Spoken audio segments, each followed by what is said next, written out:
Hello and welcome. हम लोग अनुभव टेस्ट पर बात कर रहे थे, अनुभव 4 के संबंध में। अभी तक हम लोगों ने history, geography, economy, science, technology, current affairs के जो खंड थे उसके प्रश्नों को देख लिया था। आज की अपनी इस परिचर्चा में हम लोग पॉलिटी एंड गवर्नेंस से संबंधित जो प्रश्न है उसको देखेंगे। पॉलिटी एंड गवर्नेंस से संबंधित कुल 15 प्रश्न इस पेपर में है। इन्हीं 15 प्रश्नों को हम लोग अपने इस सेशन में क्रमवार रूप में देखेंगे। तो चलिए शुरू करते हैं हम लोग आज की अपनी परिचर्चा।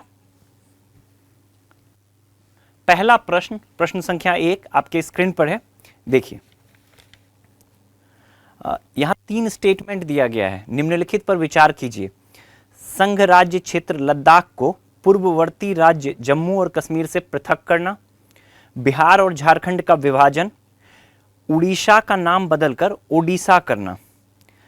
आपसे पूछा गया है कि भारतीय संविधान के अनुच्छेद 3 के तहत अपनी शक्ति का प्रयोग कर संसद द्वारा उपर्युक्त में से कितने कार्य किए गए हैं। चलिए देखते हैं। देखो, जब इस प्रश्न के बारे में बात करें तो एक चीज है जो जुड़ रहा है, आर्टिकल 3। आपसे पूछा गया है कि अनुच्छेद 3 का प्रयोग करके संसद क्या क्या 3 काम दिए गए हैं और क्या क्या कर सकती है संसद। तो अगर हम अनुच्छेद 3 की बात करें तो अनुच्छेद 3 के अंतर्गत संसद क्या सब कर सकती है। किसी भी राज्य का नाम बदल सकती है, नाम परिवर्तन,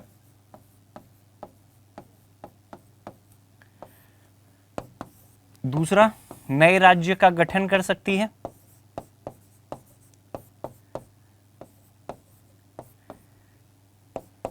तीसरा जो राज्य हैं, पहले से जो राज्य हैं उनका विलय कर सकती है, राज्यों का विलय कर सकती है, चौथा राज्यों के क्षेत्रों का, 2 या 2 से अधिक राज्यों के कुछ क्षेत्रों को मिलाकर नए राज्य का गठन कर सकती है,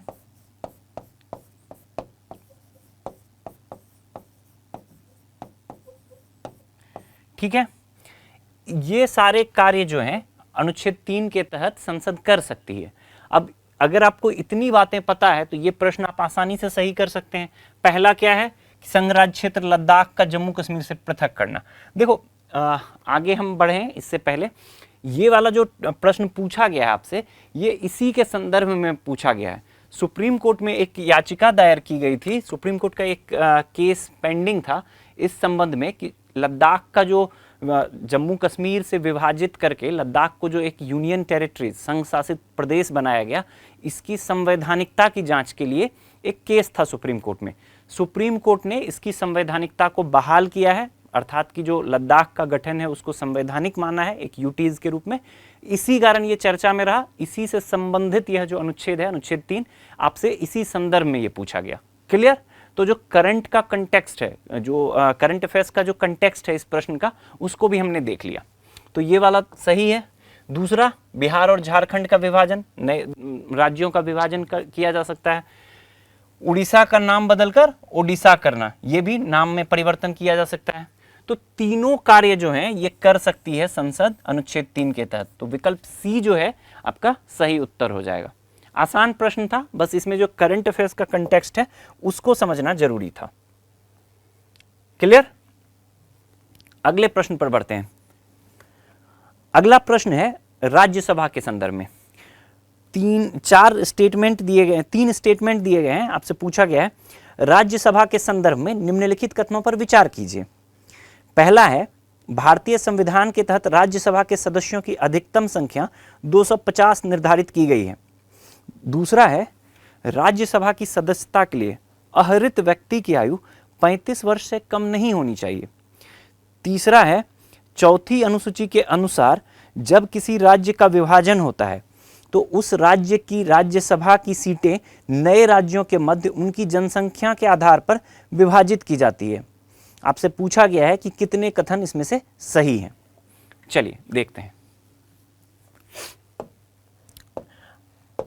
अगर हम राज्यसभा की बात करें, राज्यसभा के संगठन की बात करें, जो कंपोजिशन है उसकी चर्चा कौन से अनुच्छेद में मिलती है? अनुच्छेद 80 में। ठीक है, अनुच्छेद 80 क्या कहता है कि राज्यसभा में जो अधिकतम सदस्य संख्या होगी वो कितनी होगी? 250। तो पहला वाला जो कथन है भारतीय संविधान के तहत राज्यसभा के सदस्यों की अधिकतम संख्या कितनी निर्धारित की गई है? 250। तो ये कथन सही है। क्लियर? अधिकतम सदस्य संख्या 250 है। वर्तमान में सदस्य संख्या कितनी है? 245, 245। और इसका अगर हम ब्रेकअप देखें तो जो 250 है इसमें से 238 जो सदस्य हैं वो राज्यों और संघ शासित प्रदेशों से जो है आएंगे, प्लस 12 सदस्य जो हैं वो मनोनीत होंगे राष्ट्रपति द्वारा। क्लियर? वर्तमान में क्या है कि 233 सदस्य जो हैं चुनकर आते हैं और 12 सदस्य जो है मनोनीत होते हैं, निर्वाचित होते हैं 233 और 12 जो है मनोनीत होते हैं। तो पहला कथन तो सही है, आसान एक तथ्य पर आधारित था। दूसरा है राज्यसभा की सदस्यता के लिए अहरित व्यक्ति की आयु 35 वर्ष से कम नहीं होनी चाहिए, मतलब मिनिमम एज जो है 35 ईयर्स कह रहा है। गलत है ये स्टेटमेंट, ऐसा आपने कहीं नहीं पढ़ा होगा। राज्यसभा लोकसभा के लिए अगर हम सदस्यता आयु की बात करें, जो न्यूनतम आयु है, अगर हम लोकसभा की बात करें तो ये कितनी है? 25 साल है। और अगर हम राज्यसभा के लिए बात करें तो ये कितनी है? ये 30 साल है, 35 साल नहीं है। ठीक है, तो इस बात को ध्यान में रखना है। तो ये स्टेटमेंट गलत है। 35 वर्ष जो है राष्ट्रपति के संदर्भ में रहता है। तीसरा स्टेटमेंट जो है चौथी अनुसूची, फोर्थ शेड्यूल के बारे में बोला गया है के अनुसार जब किसी राज्य का विभाजन होता है तो उस राज्य की राज्यसभा सीटें नए राज्यों के मध्य उनकी जनसंख्या के आधार पर विभाजित की जाती है। देखो, चौथी अनुसूची ये नहीं कहता है, चौथी अनुसूची में विवरण है, राज्यसभा के सीटों का विवरण है। कंफ्यूज नहीं होना है इस स्टेटमेंट को लेके, मतलब आप कंफ्यूजन आप में हो सकता है। चौथी अनुसूची में राज्यसभा सीटों का विवरण है, राज्यसभा सीटों का विवरण है। क्लियर? लेकिन चौथी अनुसूची यह नहीं कहती है कि जब किसी राज्य का बंटवारा होगा तो राज्यसभा के सीटों का बंटवारा उन दोनों राज्यों में किस प्रकार होगा। जैसे कि अगर हम कहें कि बिहार, जैसे पिछले प्रश्न में था बिहार और झारखंड का बंटवारा हुआ, तो बिहार और झारखंड का बंटवारा हुआ तो राज्यसभा के सीटों का बंटवारा कैसे होगा, किस प्रकार होगा, इस संबंध में चौथी अनुसूची नहीं कहती है। चौथी अनुसूची में केवल विवरण दिया गया है कि राज्यसभा अलग अलग राज्यों में, अलग अलग संघ शासित प्रदेशों में जो राज्यसभा के सीटों का विवरण होगा वो दिया गया है। क्लियर? कंफ्यूज नहीं करना है। जब किसी राज्य का विभाजन होगा तो जो राज्य पुनर्गठन अधिनियम पारित होगा, जो राज्य पुनर्गठन अधिनियम पारित होगा, इसके तहत, ये जो राज्य पुनर्गठन अधिनियम है इसके तहत राज्यसभा के सीटों का बंटवारा होगा दो राज्यों में। अगर किसी राज्य का विभाजन हुआ दो राज्यों में तो उसके आधार पर होगा। क्लियर? चौथी अनुसूची में नहीं होगा। हाँ, इसका रिफ्लेक्शन दिखेगा चौथी अनुसूची में। चौथी अनुसूची में रिफ्लेक्शन दिखेगा, अर्थात कि अगर राज्य में बंटवारा हुआ इस तरह से तो चौथी अनुसूची में जो सीटों की संख्या है उसमें चेंजेस हमें दिखेंगे, लेकिन किस प्रकार से बंटवारा होगा राज्यसभा की सीटों का ये चौथी अनुसूची में नहीं है। कंफ्यूज नहीं होना है। ये किसके तहत होगा? राज्य पुनर्गठन अधिनियम के तहत। पूछा गया है कितने कथन सही हैं? पहला सही है, दूसरा तीसरा गलत है, तो विकल्प ए जो है आपका सही उत्तर हो जाएगा। क्लियर? अगले प्रश्न पर बढ़ते हैं। अगला प्रश्न है प्रश्न संख्या 3। देखिए आप लोग,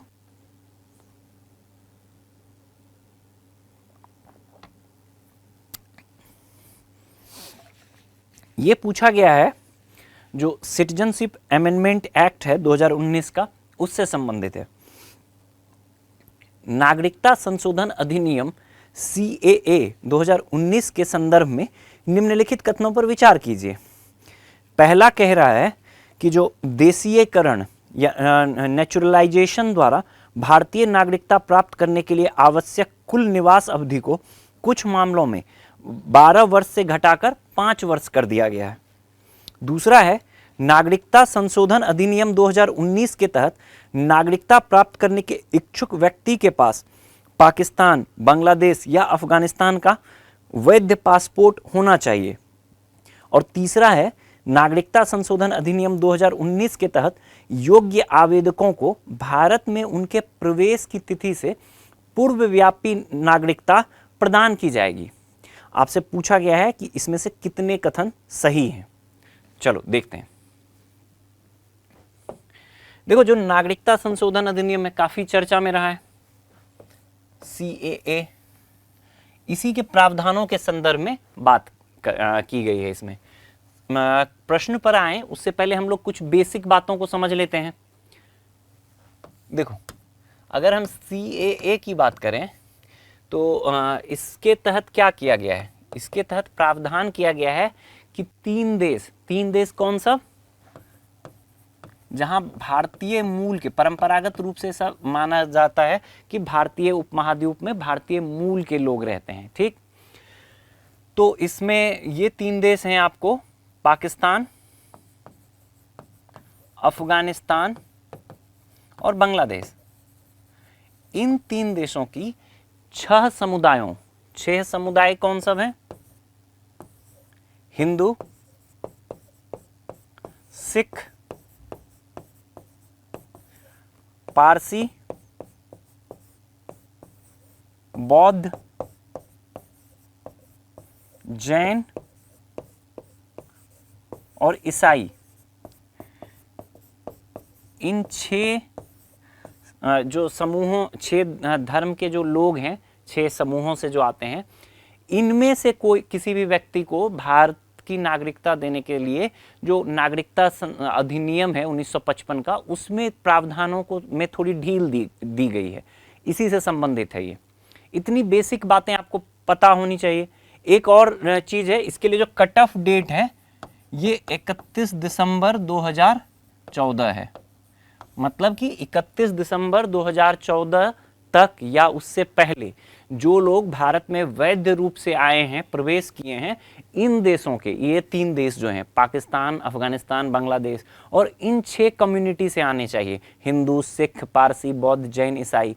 तो उनको भारत की जो नागरिकता दी जाएगी उसके लिए प्रावधानों को थोड़ा सरल किया गया है। क्लियर? इतनी आधारभूत बातें आपको पता होनी चाहिए। अब क्या सरल किया गया है, उसी पे ये स्टेटमेंट्स बेस्ड हैं। पहला, जो देशीकरण द्वारा भारतीय नागरिकता प्राप्त करने के लिए आवश्यक कुल निवास अवधि, देखो टर्म को ध्यान से पढ़ना, कुल निवास अवधि को कुछ मामलों में 12 वर्ष से घटाकर 5 वर्ष कर दिया गया है। देखो ये गलत है। परंपरागत रूप से क्या था कि कोई व्यक्ति 11 वर्ष तक, अगर जो भारत का जो नागरिकता अधिनियम है 1955 का, उसके तहत क्या प्रावधान है कि देशीकरण द्वारा अगर आपको नागरिकता लेना है तो कम से कम आपको 11 वर्ष जो है भारत में निवास करना होगा, ठीक।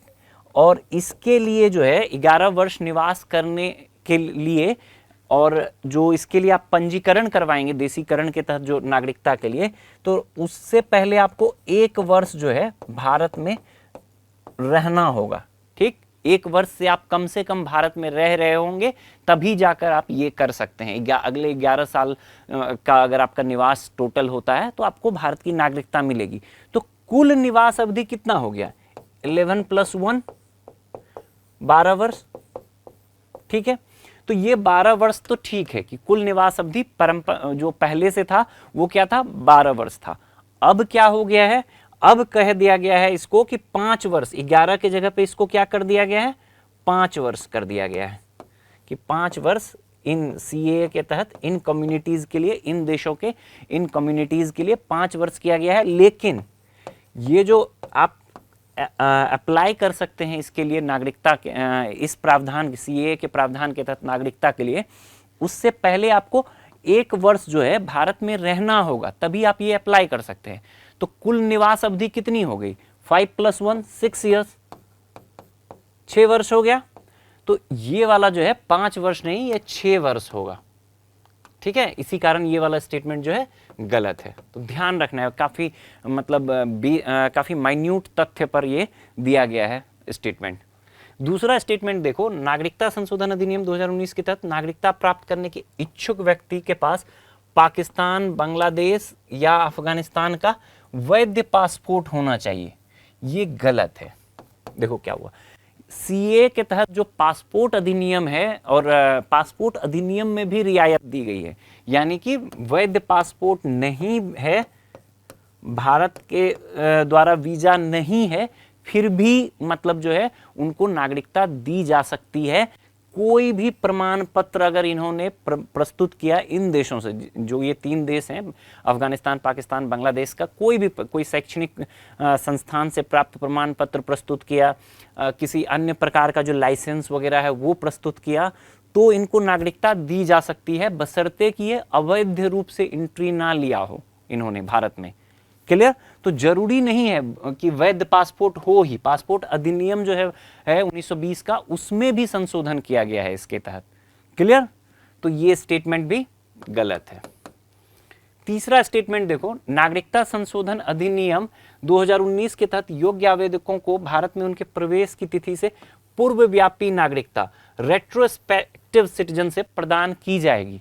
बिल्कुल सही बात है, ये एक इंपॉर्टेंट प्रोविजन है, पहले भी था, इसमें भी है कि रेट्रोस्पेक्टिव, यानी कि जिस दिन से उनका भारत में वैध रूप से प्रवेश हुआ है उस दिन से उनको नागरिकता दी जा सकती है, कंसीडर किया जा सकता है। यानी कि मान लो कि आप फॉर एग्जांपल कोई व्यक्ति 1 जनवरी 2010 को एंट्री करता है, ठीक, और उसके ये सारे जो पैरामीटर्स हैं उसको फुलफिल करता है, और उसके बाद जो है इसे सपोज करो 15 दिसंबर 2020 को जो है इसको नागरिकता दी गई है, तो ये जो नागरिकता है इनकी ये कंसीडर की जा सकती है पीछे से, जिस डेट से इनकी एंट्री हुई है भारत में उस डेट से नागरिकता कंसीडर की जा सकती है इनकी।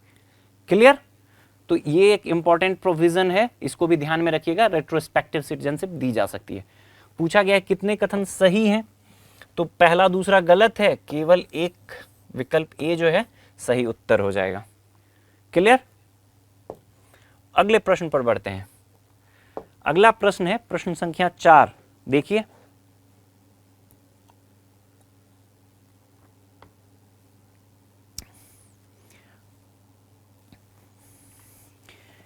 ये दिया गया है, प्रश्न में है, निम्नलिखित में से कौन सा भारतीय संविधान की 6ठी अनुसूची के तहत किसी राज्य को शामिल करने का सबसे संभावित परिणाम होगा? पहला है राज्य के जनजातीय क्षेत्रों में स्वायत्त जिलों का गठन। दूसरा है अनुसूचित जनजातियों के कल्याण से संबंधित मामलों पर सलाह देने के लिए जनजातीय सलाहकार परिषद का गठन।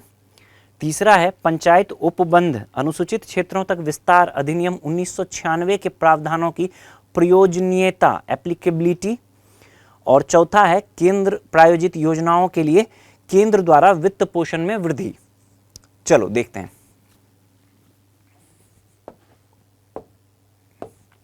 सवाल क्या पूछा है कि 6ठी अनुसूची में अगर किसी को एंट्री दी जाती है तो उसका क्या जो है सबसे संभावित परिणाम होगा। ठीक, अब 6ठी अनुसूची के बारे में सबसे पहले तो आपको पता होना चाहिए कि क्या है 6ठी अनुसूची। 6ठी अनुसूची किस चीज से संबंधित है? अगर हम संविधान के अनुच्छेद की बात करें तो संविधान का अनुच्छेद 244(2) जो है ये 6ठी अनुसूची से संबंधित है, और ये संबंधित है जनजातीय क्षेत्रों के प्रशासन से। जनजातीय क्षेत्रों के प्रशासन से, जनजातीय क्षेत्रों के प्रशासन में जो 6ठी अनुसूची में है केवल 4 राज्य शामिल हैं। कौन सब 4 राज्य हैं? असम, हम लोगों ने पीटीएस टेस्ट में भी इसके बारे में विस्तार से बात किया है। असम है, मेघालय है, मिजोरम है और त्रिपुरा है। ठीक है, ये 4 राज्य जो हैं, इन 4 राज्यों के जनजातीय क्षेत्रों के लिए स्पेशल प्रोविजन किया गया है 6ठी अनुसूची में। क्या स्पेशल प्रोविजन किया गया है कि स्वायत्त जिला परिषद, स्वायत्त जिला परिषद का गठन किया जाएगा। ठीक है, ऑटोनोमस डिस्ट्रिक्ट काउंसिल्स। सबसे इंपॉर्टेंट जो प्रोविजन है 6ठी अनुसूची का वो यही है कि 6ठी अनुसूची के तहत इन 4 राज्यों के जनजातीय क्षेत्रों में जनजातीय प्रशासन के लिए स्वायत्त जिला परिषद, ऑटोनोमस डिस्ट्रिक्ट काउंसिल जो है गठित की जाएगी। किसके द्वारा गठित की जाएगी? गवर्नर के द्वारा, राज्यपाल के द्वारा। क्लियर? तो ये वाला जो, अब इतनी बात, इतना बेसिक सा बात अगर आपको पता है तो ये सवाल इजीली आप सही कर सकते हो। राज्य के जनजातीय क्षेत्रों में स्वायत्त जिलों का गठन, बिल्कुल सही, यही हमारा उत्तर हो जाएगा। विकल्प ए जो है ये हमारा, वही बात हमने किया है कि बेसिक जब आप छठी अनुसूची के बारे में पढ़ते हो तो आपसे यही पूछा जा सकता है कि किस राज्य से संबंधित है और क्या प्रोविजन है। तो 4 राज्यों की हमने बात की, प्रोविजन के संबंध में हमने बात किया। पहला स्टेटमेंट उसी प्रोविजन पर आधारित है। दूसरा जो स्टेटमेंट है, अनुसूचित जनजातियों के कल्याण से संबंधित मामलों पर सलाह देने के लिए जनजातीय सलाहकार परिषद की स्थापना, ये 5वीं अनुसूची से संबंधित है, छठी अनुसूची से नहीं है।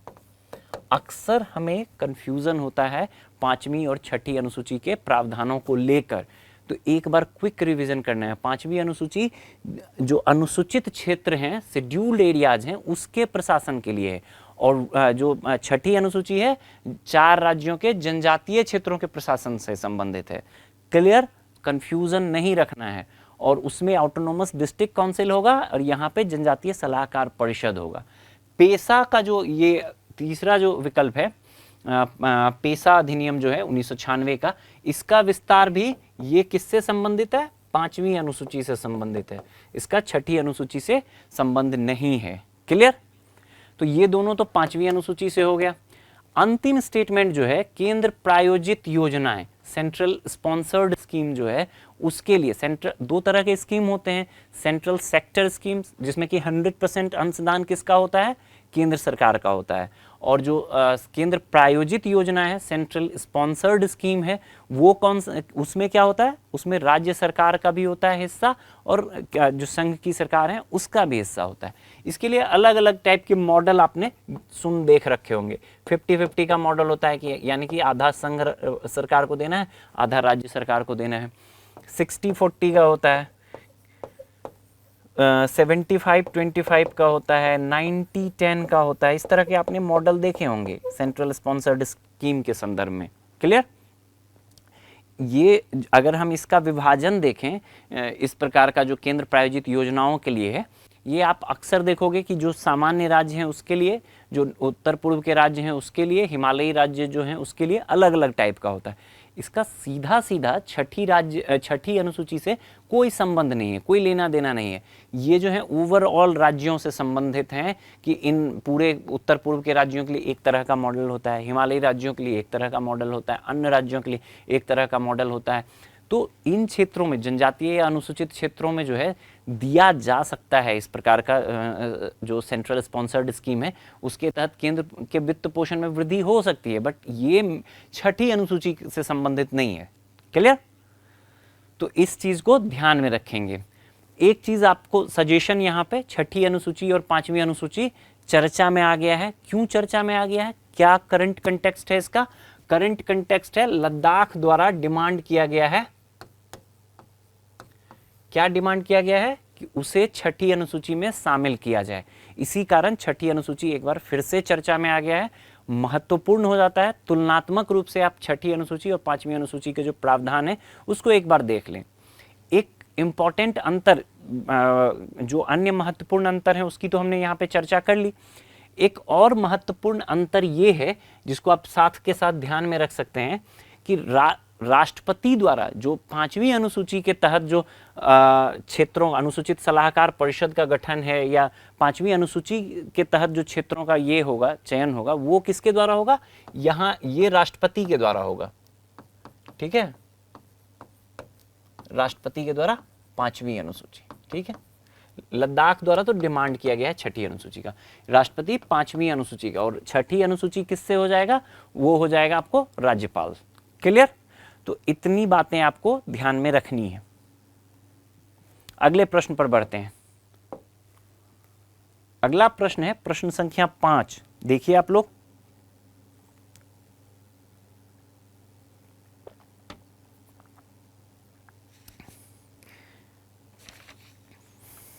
ये एसेरेशन रीजन टाइप सवाल है। पहला कथन है इसमें, अखिल भारतीय न्यायिक सेवा की स्थापना के लिए संवैधानिक संशोधन और आधे राज्य विधानमंडलों के अनुसमर्थन रेटिफिकेशन की आवश्यकता होगी। दूसरा कथन है भारतीय संविधान का अनुच्छेद 312 अन्य अखिल भारतीय सेवाओं की तर्ज पर अखिल भारतीय न्यायिक सेवा की भी स्थापना का प्रावधान करता है। आपसे पूछा गया है कि कौन से कथन सही है। चलो देखते हैं। अगर हम इसकी बात करें, जो अखिल भारतीय न्यायिक सेवा की बात करें, अभी चर्चा में रहता है हमेशा ये कि अखिल भारतीय न्यायिक सेवा गठन होना चाहिए। इसके संदर्भ में कहा गया है कि संवैधानिक संशोधन और आधे राज्य के विधानमंडलों का अनुसमर्थन चाहिए। तो ये स्टेटमेंट आपको क्या लग रहा है, ये सही है? तो ये गलत है। क्यों गलत है? अखिल भारतीय सेवा के सृजन से संबंधित प्रावधान कौन से अनुच्छेद में है? अनुच्छेद 312, आर्टिकल 312। कोई भी अखिल भारतीय सेवा हो, उससे संबंधित, उसके सृजन से संबंधित प्रावधान अनुच्छेद 312 में है। अनुच्छेद 312 क्या कहता है? अनुच्छेद 312 कहता है कि यदि राज्यसभा स्पेशल बहुमत से, स्पेशल बहुमत मतलब अपने उपस्थित और मतदान करने वाले 2/3 सदस्यों के बहुमत से, टोटल बहुमत का 50% से कोई संकल्प पारित कर दे कि एक अखिल भारतीय सेवा का सृजन किया जाना है, तो संसद अखिल भारतीय सेवा का सृजन कर सकती है। इसमें कहीं भी जो है ना तो संवैधानिक संशोधन की बात हो रही है कि आर्टिकल 368 आएगा, और ना ही जो है आर्टिकल 368 के तहत दो तरह से संशोधन हो सकता है। एक तो स्पेशल, संसद के स्पेशल बहुमत से, दूसरा संसद के स्पेशल बहुमत प्लस आधे राज्यों 50% राज्यों के विधायिका विधानमंडल द्वारा समर्थन, अनुसमर्थन, सामान्य बहुमत के अनुसमर्थन से। ये इस तरह का जो राज्यों का अनुसमर्थन चाहिए, ये किस चीज में चाहिए होता है? जो अगर कोई संघीय मुद्दा है, संघीय मतलब ढांचे में परिवर्तन से संबंधित मुद्दा है, तो उसमें जो है राज्यों का अनुसमर्थन चाहिए होता है। अन्य जो मुद्दे हैं उसका सीधे सीधे संसद अपने स्तर पर संशोधन कर सकती है। अब अखिल भारतीय सेवा के सृजन के संबंध में ऐसा कोई प्रोविजन नहीं है। अखिल भारतीय सेवा अनुच्छेद 312 के तहत राज्यसभा क्या करेगी? स्पेशल बहुमत से एक संकल्प पारित करेगी कि यह अखिल भारतीय सेवा सृजित की जानी चाहिए। उसके बाद संसद को यह अधिकार मिल जाता है कि वह अखिल भारतीय सेवा सृजित कर सकती है। तो पहला स्टेटमेंट गलत है। जैसे ही पहला स्टेटमेंट गलत हुआ, हमारे पास हमारा उत्तर आ जाता है, विकल्प डी हमारा उत्तर आ जाएगा। ठीक, इसका मतलब है कि जो दूसरा कथन है वो सही है। भारतीय संविधान का अनुच्छेद 312 अन्य अखिल भारतीय सेवाओं की तर्ज पर अखिल भारतीय न्यायिक सेवा की भी स्थापना का प्रावधान करता है। बिल्कुल सही बात। क्लियर? तो जो बात अभी तक हमने की पहले कथन के संदर्भ में, वही कथन 2 में कहा गया है। तो दूसरा कथन सही है। अभी अगर एक चीज और यहाँ पे ध्यान में रख लें, अभी हम अगर अखिल भारतीय सेवाओं की बात करें, ऑल इंडिया सर्विसेज की बात करें, तो कितनी ऑल इंडिया सर्विसेज हैं? देखो, संविधान बनने से पहले आईपीएस एंड आईएएस जो था, ये तो ऑल इंडिया सर्विस में था ही। इसको अब इसकी पहचान की गई थी ऑल इंडिया सर्विस के रूप में। इसके अतिरिक्त जो है, जो इंडियन फॉरेस्ट सर्विस है, उसको भी जो है अखिल भारतीय सेवा के रूप में सृजित किया गया था बाद में संसद द्वारा। क्लियर? तो वर्तमान में 3 अखिल भारतीय सेवाएं हैं। क्लियर? अगले प्रश्न पर बढ़ते हैं। अगला प्रश्न है प्रश्न संख्या 6। देखो, इसमें दिया गया है ये मध्यस्थता अधिनियम 2023, मीडिएशन एक्ट 2023 के संदर्भ में 2 कथन दिए गए हैं। पूछा गया है कि कौन सा कथन सही है। मध्यस्थता अधिनियम 2023 के संदर्भ में निम्नलिखित कथनों पर विचार कीजिए। पहला है, यह नागरिक या वाणिज्यिक विवाद के मामलों में पक्षकारों के न्यायालय जाने से पूर्व स्वैच्छिक पूर्व मुकदमेबाजी मध्यस्थता, प्री लिटिगेशन मीडिएशन का प्रावधान करता है। ठीक। दूसरा, मध्यस्थता से उत्पन्न मध्यस्थता समझौता अंतिम और पक्षकारों पर बाध्यकारी होता है। आपसे पूछा गया है उपर्युक्त में कौन सा कथन सही है। ठीक है, चलो देखते हैं। देखो ये बहुत ही ज़्यादा इम्पोर्टेंट मतलब टॉपिक हो जाता है आपके प्रारंभिक परीक्षा के दृष्टिकोण से भी, आपके मुख्य परीक्षा के दृष्टिकोण से भी। करंट का ये बहुत ही महत्वपूर्ण टॉपिक है, मध्यस्थता अधिनियम 2023 जो भारत में मतलब व्यापार और वाणिज्य में सुधार के लिए, ठीक है, दो मतलब मूल उद्देश्य के से मध्यस्थता अधिनियम 2023 पारित किया गया है। एक तो जो ईज ऑफ डूइंग बिजनेस में हम निरंतर ठीक कर रहे हैं, तो वाणिज्य व्यापार में जो है स्थिति सुधारने के लिए, जो निवेशक है उनके भरोसे को बढ़ाने के लिए, ठीक, इससे निवेशकों का भरोसा बढ़ेगा क्योंकि हम बेहतर तरीके का जो मीडिएशन एक्ट है वो पारित कर रहे हैं। दूसरा एक क्या है कि इसके कारण जो है कोर्ट का कार्यभार भी कम होगा, कोर्ट पर दबाव, जो न्यायालयों पर अतिरिक्त दबाव है पहले से ही, उसमें उसके कार्यभार में भी थोड़ी कमी आएगी इसके कारण। क्लियर? अब देखते हैं इसमें क्या है। यह नागरिक या वाणिज्यिक विवाद के मामलों में पक्षकारों के न्यायालय जाने से पूर्व स्वैच्छिक पूर्व मुकदमेबाजी, एकदम से इसको याद कर लो, स्वैच्छिक है और पूर्व मुकदमेबाजी मेडिएशन, प्री लिटिगेशन मेडिएशन का प्रावधान करता है। बिल्कुल सही बात है ये। देखो जो मूल विधेयक था ना, उसमें क्या किया गया था, ये वाला, ये टर्म आपको कंफ्यूज कर सकता है, आपको एग्जाम में हो सकता है कि अनिवार्य दे दे, ठीक। तो मूल जो विधेयक था उसमें अनिवार्य था ये कि न्यायालय जाने से पहले जो है अनिवार्य रूप से इसके मतलब जो पूर्व मुकदमेबाजी प्री लिटिगेशन मेडिएशन है वो करना है। लेकिन अस्थाई समिति, संसद की जो अस्थाई समिति है, उसके पास जब विधेयक को भेजा गया तो उसने अनिवार्य को स्वैच्छिक कर दिया। तो स्वैच्छिक रूप से ये स्वैच्छिक प्रावधान है, स्वैच्छिक रूप से जा सकते हैं, ठीक। दूसरा स्टेटमेंट है मध्यस्थता से उत्पन्न मध्यस्थता समझौता अंतिम और पक्षकारों पर बाध्यकारी होता है। ये भी बिल्कुल सही बात है, ये बाध्यकारी है, ठीक। इसका जो है, जो न्यायालय की डिक्री होती है या न्यायालय का आदेश होता है, उसके तहत उसी के समान इसकी भी मतलब भूमिका होगी, इसकी भी शक्ति उसी के समान होगी जिस प्रकार। तो केवल इस आधार पर नहीं जाया जा सकता है न्यायालय में चैलेंज करने, इसके जो मध्यस्थता अधिनियम के तहत जो डिसीजन आएगा उसको इस आधार पे चैलेंज नहीं किया जा सकता है, कोई पक्ष उससे संतुष्ट नहीं है। हालांकि चैलेंज किया जा सकता है, कब चैलेंज किया जा सकता है वो इंपॉर्टेंट है आपके लिए, आपके अप्रोच आंसर में भी नहीं दिया गया है ये चीज, लेकिन आप इसको नोट कर सकते हैं। अगर धोखाधड़ी हुआ है, कोई धोखा से मतलब जो मध्यस्थता के संदर्भ में कोई धोखा हुआ है ऐसा, ठीक है, किसी भ्रष्टाचार का ये हुआ है, किसी प्रकार का भ्रष्टाचार हुआ है, ठीक। तीसरा, अगर एक प्रकार का मतलब गलत सूचना प्रतिरूपण पर आधारित है, प्रतिरूपण या गलत सूचना, मतलब उसके संबंध में गलत जानकारी दी गई है, जो मीडिएशन जिस तथ्यों के आधार पर किया गया वो गलत व्यक्ति द्वारा गलत आधार पर किया गया है, ठीक, गलत सूचना के आधार पर किया गया है, तो भी चैलेंज किया जा सकता है।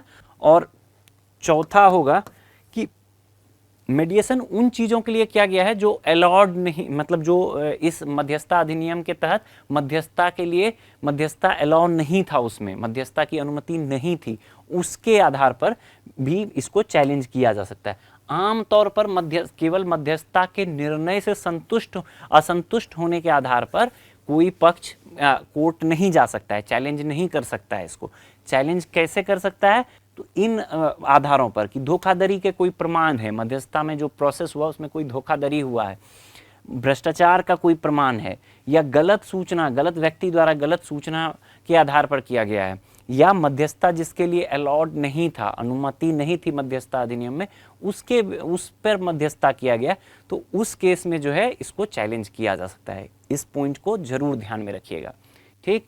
3 पॉइंट मैंने क्या कहा, एक तो स्वैच्छिक वाला ध्यान रखिएगा, अनिवार्य नहीं है। दूसरा क्या है कि अंतिम, इसका जो वैल्यू होगा, ये डिसीजन अंतिम होगा, न्यायालय की डिक्री की तरह इसका महत्व होगा। किस शर्त पे, इन 4 कंडीशन के आधार पे चैलेंज किया जा सकता है। क्लियर?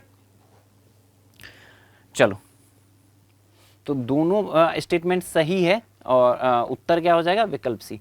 यहाँ 1-2 चीज और ध्यान रखिएगा कि मध्यस्थता जो है जैसे आपराधिक मामलों में नहीं होगा, आपराधिक मामलों में नहीं होगा, या फिर कोई मतलब मेंटली जो चैलेंज्ड है, अल्पवयस्क है या मेंटली चैलेंज्ड है, इस तरह के सिचुएशन में एक पक्ष जो है, तो वहां भी जो है ये मध्यस्थता अधिनियम लागू नहीं होगा। क्लियर? अगले प्रश्न पर बढ़ते हैं। अगला प्रश्न है प्रश्न संख्या 7, देखते हैं।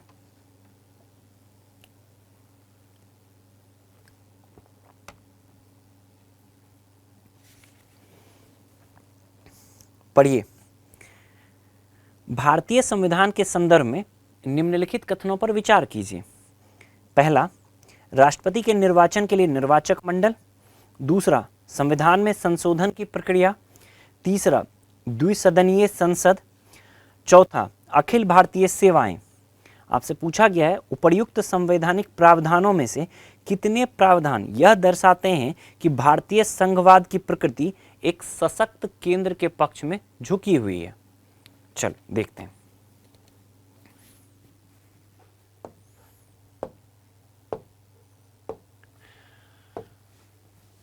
सबसे पहले तो संघवाद क्या होता है?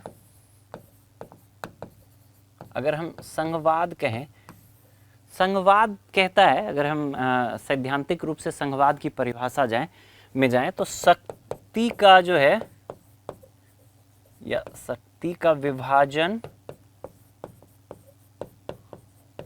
होगा। और किनके बीच शक्ति का विभाजन होगा? सत्ता के न्यूनतम 2 केंद्र होंगे। सत्ता के न्यूनतम 2 स्तर, ठीक है। सरकार या सत्ता के न्यूनतम 2 स्तर होंगे और उनके मध्य क्या है? शक्तियों का विभाजन होगा। ये संघवाद कहता है। हम यूनाइटेड स्टेट्स ऑफ अमेरिका को संघवाद का एक मॉडल मानते हैं, सबसे मतलब बेहतर मॉडल के रूप में, जो संघवाद का एक आदर्श मॉडल हम देखते हैं के रूप में हम स्वीकार करते हैं। किसको? यूएसए को। संघवाद क्या होता है? सत्ता या सरकार का एक से अधिक स्तर, न्यूनतम 2 स्तर होगा और उनके बीच शक्तियों का विभाजन होगा। यूएसए जो है इसका एक बेहतर एग्जाम्पल है। ये सवाल आपसे क्या पूछा है? भारतीय संविधान में संघवाद, मजबूत संघवाद, केंद्र की ओर झुकाव वाला संवैधानिक प्रावधान बताना है जो यह दर्शाता है कि भारतीय संघवाद की प्रकृति क्या है? एक सशक्त केंद्र के पक्ष में झुकी हुई है। मतलब संघ जो है, केंद्र की सरकार या संघ की सरकार जो है, वो जो राज्य की सरकार है उसकी तुलना में अधिक मजबूत है। कौन से प्रावधान दर्शाते हैं? राष्ट्रपति के निर्वाचन के लिए निर्वाचक मंडल। राष्ट्रपति के निर्वाचन के लिए निर्वाचक मंडल में कौन कौन शामिल होते हैं? सभी निर्वाचित एमपीज होते हैं, जो सांसद होते हैं। राज्यसभा और लोकसभा के जितने भी निर्वाचित सदस्य हैं वो इसमें भाग लेते हैं। राज्य विधान सभा के जो हैं निर्वाचित सदस्य भाग लेते हैं, ठीक है। अब अगर हम ये देखें निर्वाचन मंडल में, अगर ऐसी स्थिति होती कि जो एमपीज हैं, जो सांसद हैं, इनका मत मूल्य जो है, टोटल जो वोट का वैल्यू होता, ये अगर विधायकों की तुलना में अधिक होता, तो हम ऐसा कह सकते थे कि ये संघ की सरकार या केंद्र की तरफ जो है अधिक झुका हुआ है। किंतु अगर हम देखें तो जो कुल सांसदों का जो वोट होगा, कुल सांसदों का मत मूल्य, ये बराबर होता है कुल विधायकों के मत मूल्य के। कुल विधायकों का मत मूल्य ये बराबर है दोनों।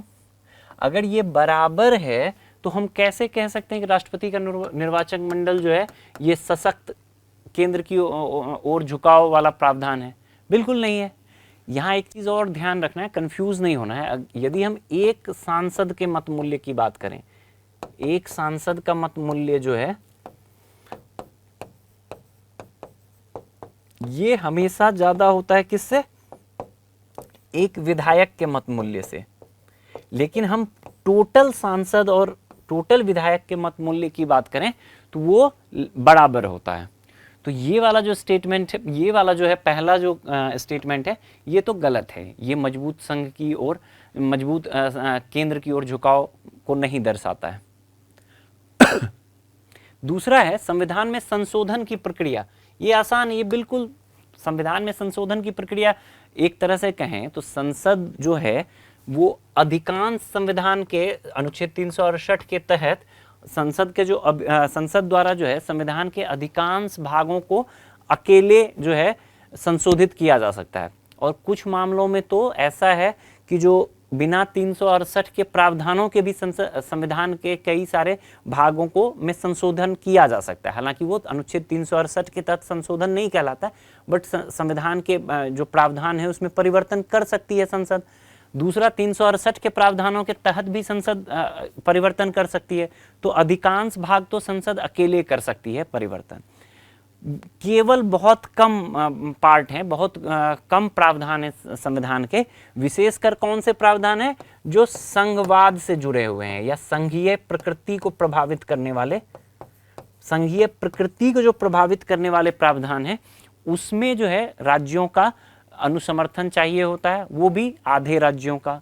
और वो भी कितना चाहिए होता है आधे राज्यों का? केवल जो है सामान्य बहुमत पर चाहिए होता है। तो ये प्रावधान निश्चित रूप से भारतीय संविधान का जो संशोधन की प्रक्रिया है यह दर्शाती है कि जो झुकाव जो है भारतीय संघवाद की जो प्रकृति है एक सशक्त केंद्र की ओर झुकी हुई है। क्लियर? दूसरा है द्विसदनीय संसद। द्विसदनीय संसद यानी कि राज्यसभा एंड लोकसभा है। जहां भी राज्यसभा द्विसदनीय संसद होता है वहां पे जो राज्यसभा है वो किस संघीय व्यवस्था में राज्यसभा किसको इंगित करता है? राज्यसभा इंगित करता है जो राज्यों के हितों को दर्शाता है, राज्यों के हितों को दर्शाने का कार्य करता है। भारत में आदर्श रूप से अगर हम द्विसदनीय संसद देखें तो वो संघवाद की एक मतलब संघवाद को का ही एक फीचर है। अगर हम अमेरिका में देखें तो वहाँ पर भी जो उच्च सदन है उसमें सभी राज्यों का समान प्रतिनिधित्व है। सभी राज्यों का अगर समान प्रतिनिधित्व है तो सभी राज्यों के हितों का संवर्धन के लिए वो कार्य करती है वो निकाय। भारत के संदर्भ में थोड़ा सा डिफरेंट है। अगर हम भारत के संदर्भ में देखें तो दो तीन बातें हैं जो ये दर्शाती है कि ये द्विसदनीय संसद जो है भारत के संदर्भ में मजबूत संघ की ओर अपना झुकाव दर्शाती है। कैसे? सबसे पहले तो यही प्रावधान कि राज्यों का समान प्रतिनिधित्व नहीं है, इसमें राज्यों का असमान प्रतिनिधित्व है। दूसरा, धन विधेयक के मामलों में जो है इसके पास धन विधेयक के मामलों में लोकसभा के पास अधिक शक्ति है। किसी भी सामान्य विधेयक के संदर्भ में जब संयुक्त बैठक का प्रावधान होता है तो उसमें भी जो है संयुक्त बैठक में भी चूंकि लोकसभा की सीटों की संख्या राज्यसभा की तुलना में कहीं अधिक है तो इस प्रकार भी लोकसभा का जो है एक तरह से प्रभावी हो जाता है राज्यसभा पे। तो भारत के संदर्भ में विशेष रूप से अगर हम देखें तो ये द्विसदनीय संसद जो है ये क्या करती है कि सशक्त केंद्र की ओर ही झुकाव दिखा रही है। आइडियल रूप में, आदर्श रूप में अगर हम देखें तो द्विसदनीय संसद संघवाद की प्रकृति को दर्शाता है, लेकिन भारत में क्या है, ये एक सशक्त केंद्र, संघवाद में भी सशक्त केंद्र की ओर झुकाव को दर्शाता है।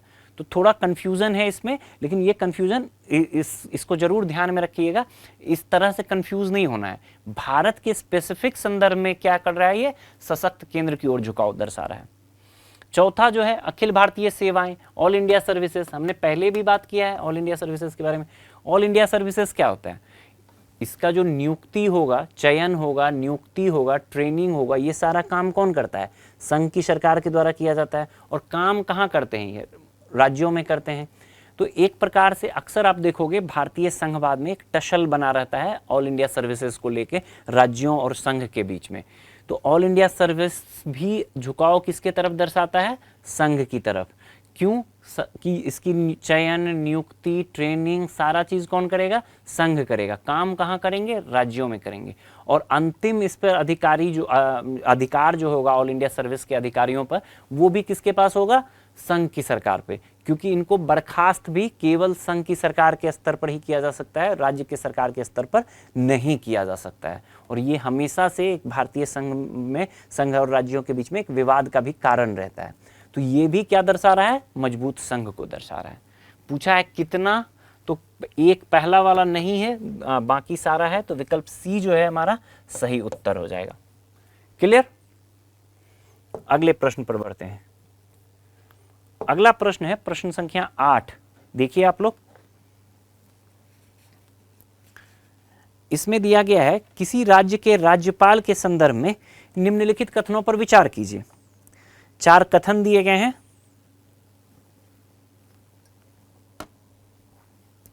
पहला, राज्यपाल धन विधेयक को राष्ट्रपति के विचार हेतु आरक्षित कर सकता है। दूसरा, किसी पूर्व राज्यपाल को पद छोड़ने के उपरांत 2 वर्ष की अवधि के लिए राजनीतिक चुनाव लड़ने से प्रतिबंधित किया गया है। तीसरा, राज्यपाल राज्य के उच्च न्यायालय की स्थिति को खतरे में डालने वाले विधेयक को मंजूरी नहीं दे सकता है। और चौथा, पूर्व राज्यपालों को दीवानी कार्यवाही सिविल प्रोसीडिंग से उन्मुक्ति प्राप्त है किंतु आपराधिक कार्यवाही से नहीं। आपसे पूछा गया है कि कितने कथन इसमें से सही हैं। चलो देखते हैं।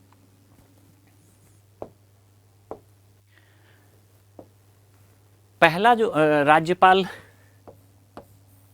के संदर्भ में पहला वाला जो स्टेटमेंट है, राज्यपाल धन विधेयक को राष्ट्रपति के विचार हेतु आरक्षित कर सकता है। यहां पे की ध्यान रखना है, आर्टिकल 200 कहता है, आर्टिकल 200 जिसमें कि विधेयकों के आरक्षित राज्यपाल द्वारा विधेयकों की अनुमति और राष्ट्रपति के लिए आरक्षित करने का से संबंधित प्रावधान है। तो अनुच्छेद ध्यान रखना है, अनुच्छेद क्या है? अनुच्छेद 200 है। ये वाला जो स्टेटमेंट है, कंफ्यूज नहीं होना है। धन विधेयक पे अगर हम संघ के स्तर पर बात करें तो धन विधेयक में राष्ट्रपति के पास 2 तरह का 2 ही विकल्प होते हैं, या तो वो अनुमति देगा या अनुमति नहीं देगा, पुनर्विचार के लिए नहीं भेज सकता है। राज्य के स्तर पर भी 2 ही तरह के विकल्प सामान्य तौर पर होते हैं राज्यपाल के पास धन विधेयक के संदर्भ में, या तो अनुमति देगा या अनुमति नहीं देगा, पुनर्विचार के लिए नहीं भेज सकता है। लेकिन एक विकल्प हमेशा राज्यपाल के पास होगा, क्या? कि राष्ट्रपति के लिए आरक्षित कर देगा उस किसी भी विधेयक को। तो एकदम से कॉन्सेप्ट के रूप में याद रखो कि राज्यपाल के पास हमेशा एक एक्स्ट्रा विकल्प होगा किसी भी विधेयक के संदर्भ में राष्ट्रपति के पास प्रेषित करने का, राष्ट्रपति के पास भेजने का। तो ये वाला स्टेटमेंट, चाहे धन विधेयक, कंफ्यूज नहीं होना है, कोई भी विधेयक होगा तो राज्यपाल के पास हमेशा एक एक्स्ट्रा ऑप्शन होगा राष्ट्रपति के पास विधेयक को प्रेषित करने का। तो पहला कथन जो है सही है। दूसरा देखो, किसी पूर्व राज्यपाल को पद छोड़ने के उपरांत 2 वर्ष की अवधि के लिए राजनीतिक चुनाव लड़ने से प्रतिबंधित किया गया है। ये वाला बिल्कुल सही बात, गलत बात है। ये कहीं पर भी भारत में अलग अलग चीजों में जो कूलिंग ऑफ पीरियड की बात की जाती है कि कूलिंग ऑफ पीरियड होना चाहिए। कूलिंग ऑफ पीरियड क्या होता है? कूलिंग ऑफ पीरियड होता है कि किसी भी संवैधानिक पद पर जो नियुक्त व्यक्ति है उसको राजनीति में या किसी भी अन्य क्षेत्र में कोई भी ऐसा पद जो दिखता हो कि राजनीति से प्रेरित है, राजनीतिक लाभ से प्रेरित है, या किसी अन्य प्रकार के लाभ का पद है, तो उस पर प्रतिबंधित करने के लिए कुछ अवधि तक उस पर उसकी नियुक्ति ना हो, इस प्रकार का प्रावधान होना चाहिए। है नहीं, कहीं पर भी इस तरह का प्रावधान है नहीं। इस चीज़ को ध्यान में, ऐसी बातें की जाती रही है कि ऐसा कूलिंग ऑफ पीरियड होना चाहिए कि सुप्रीम कोर्ट के जज अगर रिटायर करें तो उनके लिए भी कूलिंग ऑफ पीरियड होना चाहिए, तब कुछ 2 साल 4 साल का, तब जाके वो राजनीति में आ सकें, संसद के या संसद के किसी सदन के या राज्य विधायिका किसी सदन के सदस्य तभी बने जब कुछ कूलिंग ऑफ पीरियड पार कर ले। लेकिन ऐसा प्रावधान है नहीं। सिमिलरली राज्यपाल के संदर्भ में भी ऐसा कोई प्रावधान नहीं है, कहीं भी आपने नहीं पढ़ा होगा। और एक चीज़, हमेशा अपने नॉलेज को बैक करना सीखो। जो चीज़ आपको पता है, आपने कहीं नहीं पढ़ा है, ऐसा कोई स्टेटमेंट आपको लग रहा है आपने पढ़ा, आपने पॉलिटी इतना डिटेल में पढ़ा है राज्यपाल के बारे में, और इस तरह का कोई स्टेटमेंट दे दे जो आपने कभी सुना भी नहीं है, तो आम तौर पे उस स्टेटमेंट को गलत मानना है, क्योंकि आपने पढ़ा है, आपने सही पढ़ा है, कंफ्यूज नहीं होना है। क्लियर? तो ये वाला स्टेटमेंट गलत है। तीसरा स्टेटमेंट है, राज्यपाल राज्य के उच्च न्यायालय की स्थिति को खतरे में डालने वाले विधेयक को मंजूरी नहीं दे सकता है। बिल्कुल सही बात, राज्यपाल कभी भी नहीं देगा। फिर से ये अनुच्छेद मतलब 200 के तहत क्या करेगा? अनिवार्य रूप से प्रेषित करेगा राष्ट्रपति के पास। अगर कोई ऐसा विधेयक आया जो कि अगर राज्यपाल के पास कोई ऐसा विधेयक आया जो राज्य का जो हाई कोर्ट है, उच्च न्यायालय है, उसकी स्थिति में कुछ नेगेटिव बदलाव कर रहा है, तो उसको अनिवार्य रूप से कहाँ प्रेषित करेगा? राष्ट्रपति के पास। मंजूरी नहीं दे सकता है। सही है। चौथा स्टेटमेंट है पूर्व राज्यपालों को दीवानी कार्यवाही सिविल प्रोसीडिंग से उन्मुक्ति प्राप्त है किंतु आपराधिक कार्यवाही से नहीं। बिल्कुल गलत बात है। कोई भी चीज में पूर्व राज्यपालों को कोई भी उन्मुक्ति प्राप्त नहीं है। जो पद पर राज्यपाल बने हुए हैं, जो वर्तमान में पद पर हैं, तो ये स्टेटमेंट तो गलत हो गया। पहले हम उत्तर देख लेते हैं। तो 2 स्टेटमेंट सही है, 2 स्टेटमेंट गलत है। विकल्प बी जो है हमारा सही उत्तर हो जाएगा। अब आते हैं हम राज्यपालों को उन्मुक्ति के संदर्भ में। तो राज्यपाल को मतलब जो अगर उन्मुक्ति के लिए बात करें तो जो राज्यपाल पद पर हैं उनको अपने किसी कार्य के लिए किसी भी न्यायालय में जिम्मेदार नहीं ठहराया जा सकता है। इस बात को हमेशा ध्यान में रखना है, एज ए कॉन्सेप्ट ध्यान में होगा भी आपके। दूसरा, जो राज्यपाल को जो पद पर राज्यपाल हैं, अभी पूर्व नहीं वर्तमान में जो पद पर राज्यपाल हैं, उनके खिलाफ अगर कोई प्रोसीडिंग करना है तो आपराधिक मामले तो नहीं, सिविल मामलों की प्रोसीडिंग की जा सकती है। वो भी कब? 2 महीनों के नोटिस पर। क्लियर? इसको ध्यान रखना है। और पूर्व राज्यपाल के संबंध में ऐसी कोई उन्मुक्ति नहीं है। ठीक है, अगले प्रश्न पर बढ़ते हैं। अगला प्रश्न है प्रश्न संख्या 9।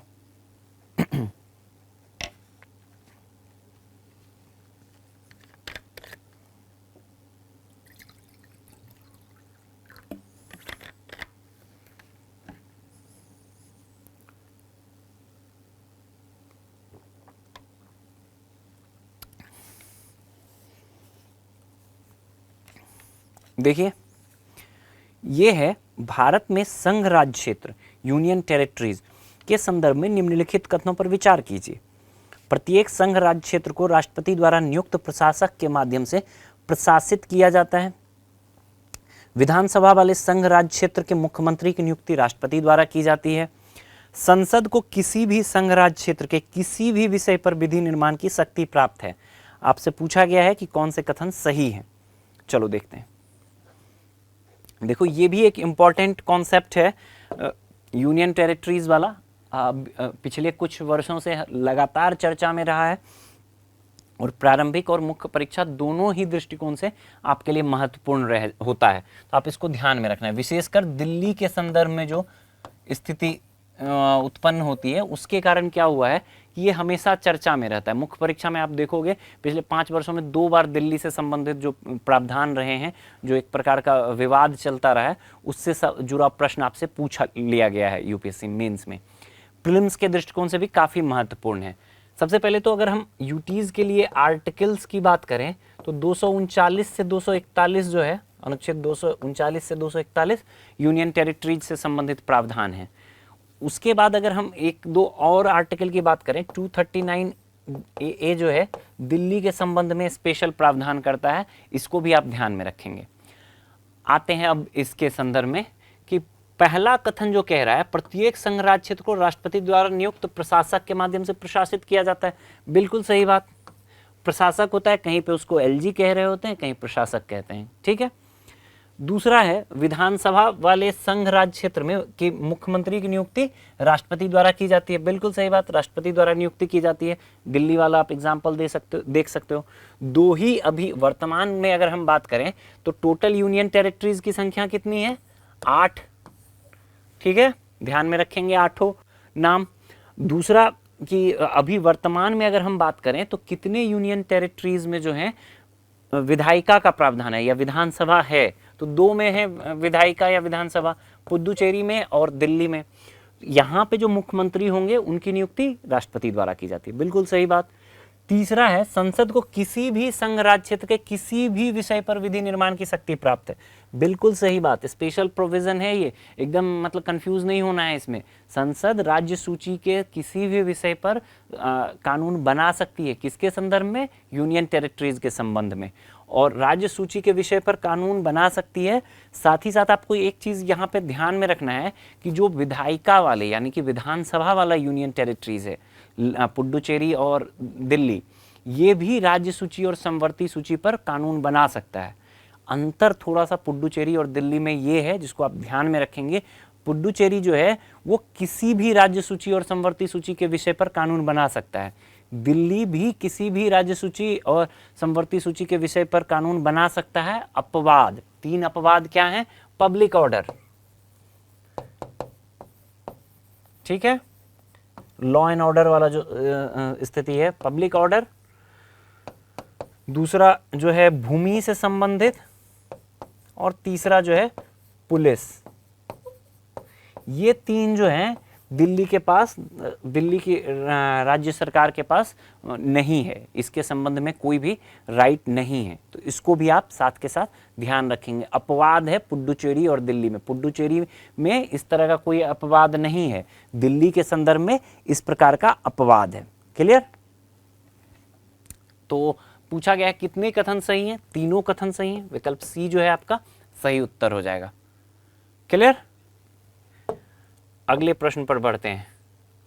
अगला प्रश्न है प्रश्न संख्या 10। देखिए, इसमें ये दिया गया है आपको, 3 मैच दिए गए हैं आपकी, और पूछा गया है कि कितने मैच सही हैं। पहला है व्यतिक्रम जमानत, डिफॉल्ट बेल।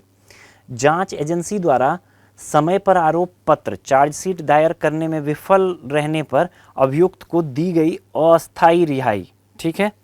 दूसरा है फरलो, जेल में सदाचरण, गुड कंडक्ट के रूप के लिए प्रोत्साहन के रूप में किसी दोषी को प्रदत्त अल्पावधि अवकाश।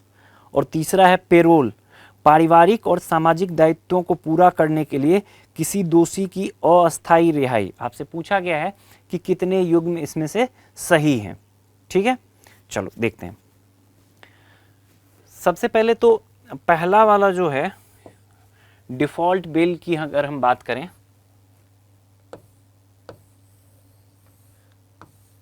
डिफॉल्ट बेल एक प्रकार का राइट है, अधिकार है। ठीक है, और ये निश्चित तौर पर दिया जाएगा अगर कोई भी जांच एजेंसी एक लिमिटेड टाइम में चार्जशीट दायर नहीं की। चार्जशीट मतलब आरोप पत्र। अलग अलग जो अपराध होते हैं, अलग अलग अपराधों के लिए, इस सबसे पहले अगर हम इसके प्रोविजन की बात करें डिफॉल्ट बेल के लिए, तो 167(2) जो सीआरपीसी है, सीआरपीसी की धारा 167 क्लाउज 2 में ये बात की गई है डिफॉल्ट बेल के लिए। इसमें कहा गया है कि कोई भी जांच एजेंसी द्वारा अगर चार्जशीट टाइम पर दायर नहीं किया जा सकता, चार्जशीट फाइल नहीं किया गया टाइम पर, तो जो व्यक्ति है जिसके अगेंस्ट मतलब एफआईआर दर्ज हुई थी, जो अरेस्ट था, उसको जमानत का अधिकार मिल जाता है। ये एक राइट है, बाय डिफॉल्ट उसको ये अधिकार मिल जाता है। अब देखो यहाँ ध्यान में क्या रखना है कि इस पीरियड में कब मिलेगा ये डिफॉल्ट बेल, कि कोई भी जो एजेंसी है, पुलिस द्वारा, जांच एजेंसी द्वारा कोई भी आरोप पत्र, चार्जशीट लिमिटेड टाइम में नहीं दायर किया गया। लिमिटेड टाइम मतलब अलग अलग अपराध में के लिए अलग अलग टाइप का लिमिटेड टाइम अलॉट किया गया है कि कितने दिन में चार्जशीट फाइल की जानी चाहिए। जैसे 10 साल तक के जो अपराध हैं उसके लिए 60 दिनों की अवधि होती है कि 60 दिनों में अगर चार्जशीट फाइल नहीं की गई है तो डिफॉल्ट बेल मांगा जा सकता है। उसी प्रकार जो 10 वर्ष से अधिक के अपराध हैं जिसमें सजा का प्रावधान है, उसके लिए अगर 90 दिन में चार्जशीट नहीं दायर की गई है तो डिफॉल्ट बेल मांगा जा सकता है। डिफॉल्ट बेल मांगने के लिए एक और शर्त क्या है कि इस दरमियान ये जो पीरियड है रहा है 90 दिन या 60 दिन जो अभी हमने उदाहरण के तौर पे देखा, इसमें जो आरोपी है वो जेल में हिरासत में रहना चाहिए और कोई और जमानत उसको नहीं मिला हो तो डिफॉल्ट बेल उसको दिया जाएगा, अधिकार है। साथ ही साथ स्वतः नहीं दिया जाएगा, उसके द्वारा डिमांड किया जाएगा। जब वो मांगेगा कि हमको डिफॉल्ट बेल चाहिए, मतलब हम अब इसके अधिकारी हो गए हैं कि हम इतने दिन तक हमारे अगेंस्ट चार्जशीट नहीं फाइल की गई तो उसे बेल मिलेगा। क्लियर? तो ये वाला सही है पहला स्टेटमेंट। यहाँ एक दो चीज़ और आप साथ के साथ ध्यान रख सकते हैं। अगर हम सीआरपीसी की बात करें तो इसकी एक धारा है 438, ये क्या करता है, एंटीसिपेटरी बेल के बारे में बात करता है। एंटीसिपेटरी बेल क्या होता है? अग्रिम जमानत, अग्रिम जमानत। और एक सीआरपीसी की धारा है 439, ये बात करती है नियमित जमानत की। 439 ये कौन सी बात करती है? नियमित जमानत, रेगुलर बेल जो होता है उसकी बात करती है। तो अगर हम सीआरपीसी के प्रावधानों की बात करें तो 3 प्रकार के जो ये जमानत हैं, बेल हैं, इसको आप ध्यान में रखेंगे। पहला क्या हो गया, पहला जो आपके प्रश्न में है डिफॉल्ट बेल, दूसरा क्या हो गया अग्रिम जमानत या एंटीसिपेटरी बेल, ये कौन सा धारा है 438, और 439 नियमित जमानत या रेगुलर बेल। इन तीनों को आप ध्यान में रखेंगे, ये सीआरपीसी के तहत है। और इसके बारे में थोड़ा सा आप जो है, जो रेगुलर बेल और एंटीसिपेटरी बेल है, इसके बारे में भी एक एक लाइन में आप ध्यान में रखेंगे कि किस अपराध में दिया जा सकता है और क्या क्या बेसिक प्रावधान है। हो सकता है आपको एज इट इज स्टेटमेंट देके सवाल पूछा जाए। दूसरा है फरलो। फरलो क्या होता है, जेल में सदाचरण गुड कंडक्ट के लिए प्रोत्साहन के रूप में किसी दोषी को प्रदत्त अल्पावधि अवकाश। ये भी बिल्कुल सही है। फरलो एक टर्म है, अगर कोई अच्छा दोषी अच्छा व्यवहार कर रहा है जेल में तो उसको इस प्रकार का बेल दिया जाता है। तीसरा है पेरोल। अक्सर फिल्मों वगैरह में आप इसका नाम सुनते रहते होंगे, पेरोल, कि कोई फंक्शन में कोई अपराधी है, हीरो कई बार अपराधी के रूप में दिखा दिया जाता है उसे, तो उसे पेरोल पे वो बाहर आते हैं। किसी कोई भी प्रकार का अगर पारिवारिक या सामाजिक दायित्व है उसके निर्वहन के लिए पेरोल उनको मिलता है। ये मैंडेटरी नहीं है कि मिलेगा ही, ध्यान ये रखना है। जैसे डिफ़ॉल्ट बेल में क्या है कि अगर नहीं चार्जशीट दायर की गई और उनके द्वारा एप्लीकेशन दिया गया तो उसमें लगभग मैंडेटरी है कि उनको मिलेगा ही, बट पेरोल फरलो जो है जरूरी नहीं है कि मिलेगा ही। ठीक, तो ध्यान रखना है। तीनों स्टेटमेंट सही है तो विकल्प सी जो है आपका सही उत्तर हो जाएगा। क्लियर? अगले प्रश्न पर बढ़ते हैं। अगला प्रश्न है प्रश्न संख्या 11।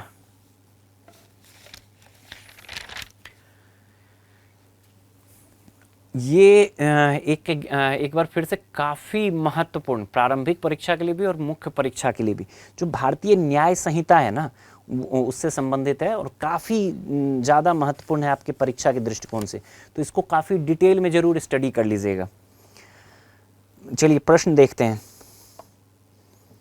भारतीय न्याय संहिता बीएनएस 2023 और भारतीय नागरिक सुरक्षा संहिता बीएनएसएस 2023 द्वारा शुरू किए गए परिवर्तनों के संदर्भ में निम्नलिखित कथनों पर विचार कीजिए। पहला है, बीएनएस के तहत सामुदायिक सेवा कम्युनिटी सर्विस को सजा के एक नए रूप में जोड़ा गया है। ठीक। दूसरा है, बीएनएस ने आतंकवाद और संगठित अपराध को अपराध के रूप में शामिल किया है जो इससे पहले भारतीय दंड संहिता 1860 में अनुपस्थित थे। ठीक। तीसरा है, बीएनएसएस प्रावधान करता है कि किसी भी आपराधिक न्यायालय में मुकदमे की समाप्ति के उपरांत निर्णय की घोषणा में 45 दिन से अधिक विलंब ना हो। और अंतिम स्टेटमेंट है, बीएनएस के तहत वैवाहिक बलात्कार मैरिटरियल रेप को अपराध घोषित किया गया है। ठीक है। पूछा गया है कि उपयुक्त में से कितने कथन सही हैं। चलो देखते हैं, ये बहुत इंपॉर्टेंट हो जाता है। इसके बारे में जितनी भी बातें हैं, महत्वपूर्ण प्रावधान है, आप डिटेल में स्टडी करके जाएंगे। प्रारंभिक और मुख्य परीक्षा दोनों ही दृष्टिकोण से जो है काफी महत्वपूर्ण है ये।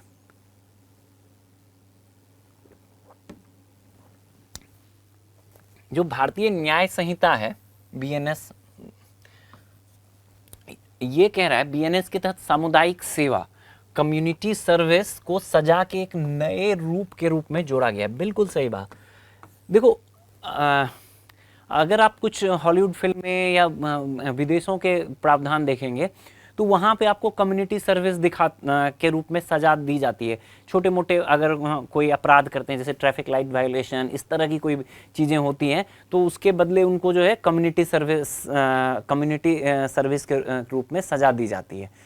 भारत में भी ये जोड़ा गया है बीएनएस। जो बीएनएस, सबसे पहले तो ये ध्यान में रखिए कि जो भारतीय न्याय संहिता है बीएनएस 2023, ये किसको रिप्लेस कर रहा है?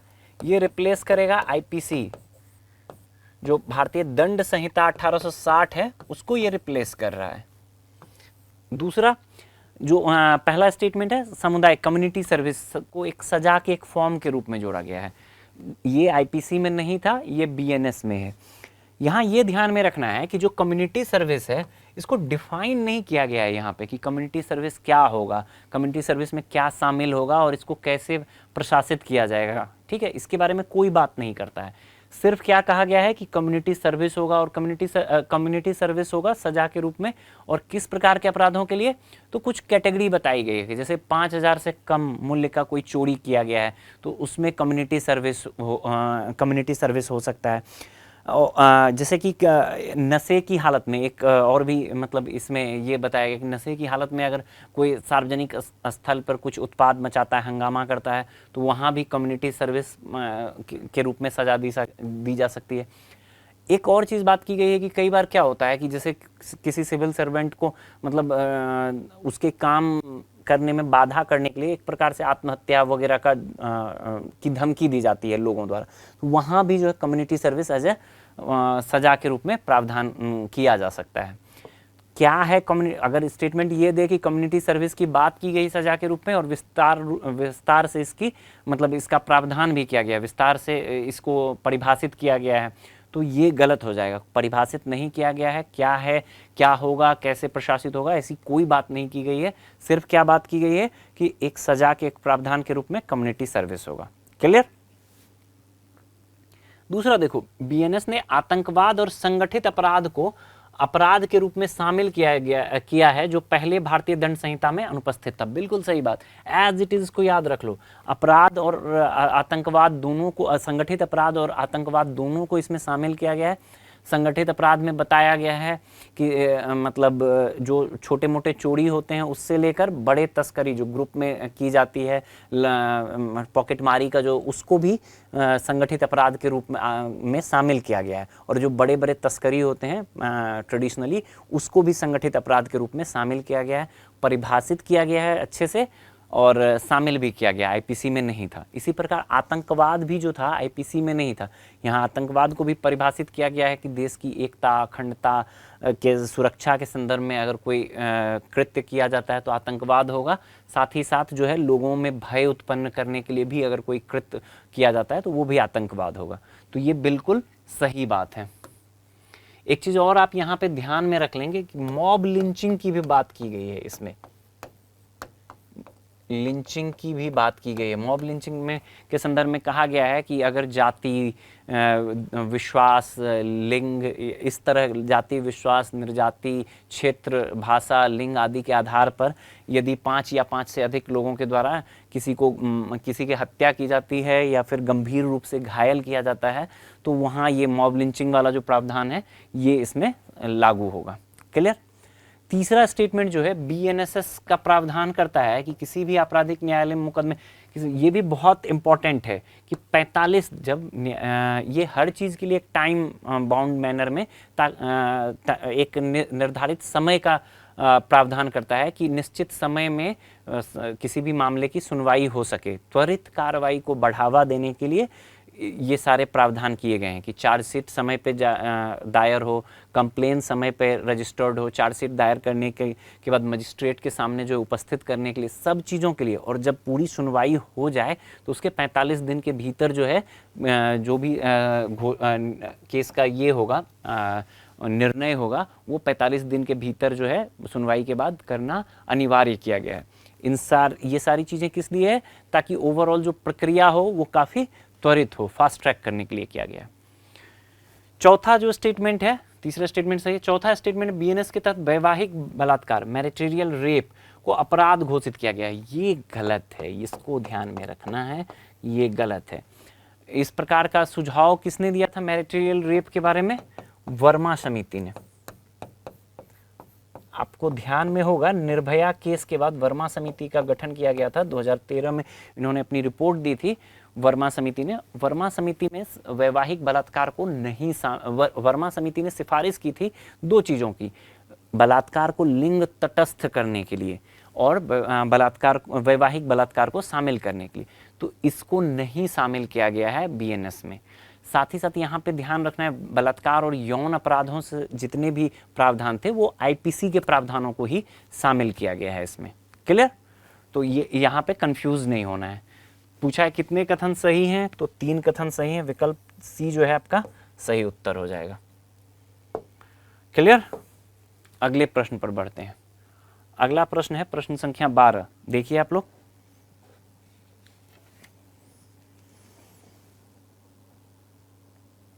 ये है भारत में वर्तमान निर्वाचन कानूनों के संदर्भ में निम्नलिखित कथनों पर विचार कीजिए। पहला कथन है, अनिवासी भारतीयों को लोकसभा के आम चुनाव में मतदान करने की अनुमति नहीं है। मतलब एनआरआईज के संदर्भ में कि एनआरआईज को वोटिंग राइट नहीं है। दूसरा है प्रॉक्सी मतदान। प्रॉक्सी वोटिंग का विकल्प वर्तमान में भारत में केवल सेवारत मतदाताओं सर्विस वोटर्स को उपलब्ध है। ठीक है, चलो अगर हम इसकी बात करें, एनआरआईज की बात करें, अभी इलेक्शन का सीजन है, इलेक्शन चल रहा है, तो अगर हम एनआरआईज के संदर्भ में बात करें तो एनआरआईज के लिए वोटिंग राइट देने के संदर्भ में बात कई लंबे समय से इसमें सुधार के लिए बात की गई है कि एनआरआईज को एनआरआईज का जो वोटिंग है वो नहीं हो पाता है और उनके लिए अलग अलग तरीके से वोटिंग का अधिकार देने की बात की गई है। वर्तमान में एनआरआईज वोट कर सकते हैं। ये वाला जो स्टेटमेंट है अनुमति नहीं है, ये गलत है। अनुमति है, लेकिन प्रोविजन ये है कि ये अपने पासपोर्ट के साथ आएंगे और पासपोर्ट वहाँ पे जहाँ पासपोर्ट में जो भी इनका एड्रेस है उसी एड्रेस में जाकर यह अपना वोट कर सकते हैं।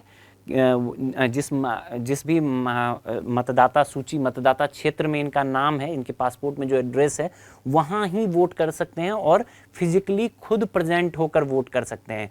किसी भी अन्य विकल्प द्वारा प्रॉक्सी वोटिंग का कोई मतलब प्रावधान नहीं है। या एक ईटी जो इलेक्ट्रॉनिक